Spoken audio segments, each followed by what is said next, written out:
we belittle that notion, that mindset. Oh, my husband needs me means that more work for me. So what that really means is when your husband needs you, he has to take you everywhere with him, which means that there's no room for someone to step in and take your place, which means that when he's accepting an award or receiving a check, you're right beside him. And who do you think he's going to want to share that with?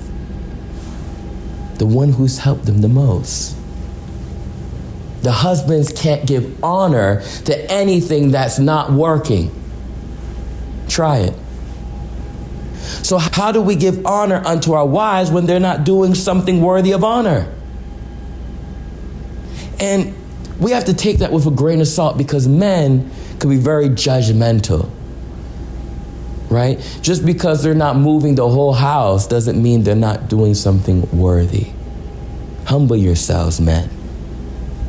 And understand that before you learn to move a house, you had to first learn how to move the trash or wash the car. You had to take steps before you got to that place to where you felt confident enough to move a house. Finally, we're here to speak about compassion. People messing up. That's right. People messing up. Compassion.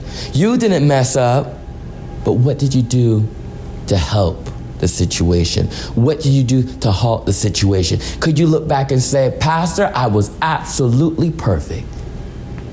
I did everything I should have done as a spouse. And they still went and did this. If that's the case, then the law's up to you.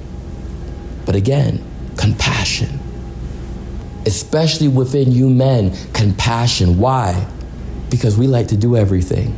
And sometimes we drop the ball in areas that we don't value, like our spouse. And if we drop the ball in one place, someone could pick it up. So when you realize you dropped the ball is still in your court. Pick it up. Do better. Learn about reconciliation is not just for the church, the people coming to God. It's about marriages being mended. A lot of divorces within the church and even outside in the world, you find that they're still very good friends. And when you hear them speak about one another, oh, she's an excellent mother. Oh, he's an excellent dad. What? You guys are divorced?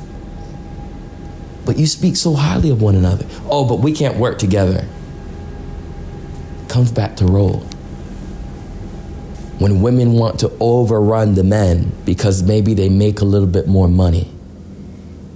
Or men wanting to beat up or degrade their wives verbally, mentally, spiritually in some cases, emotionally, because they feel they have the power to do so, like you're God or something. I gotta bring her low so I could pick her back up again, and that she knows she needs me. You're not God. And by doing that, you're dropping the ball. So when someone comes along and just says, you're pretty, that's it. That's all it took, because you refuse to say it.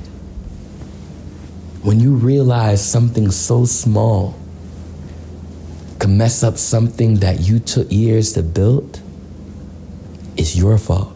Fix it. Not rendering evil for evil, okay? Because God gave us a life, not to spend it arguing one with another. And this is where women need to listen and pay attention intently, because too much arguing is coming from the women's mouths. And on the other side of things, if they're not arguing, they're just not doing anything. When you are married, you're walking down the aisle together as one. When your husband makes a decision to do something, you need to get on board. I didn't say you're going to agree, But God has given us life. Sometimes things work out. Sometimes things fail. But the point is, you still have life. If your life is ended, that's a different case. But God doesn't work that way.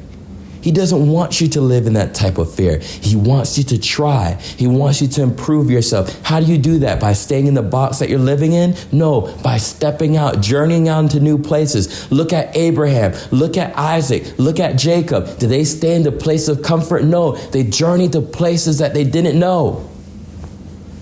And they receive blessings upon blessings for their faithfulness to God and the sacrifice of not living in comfort, but obeying the word of God.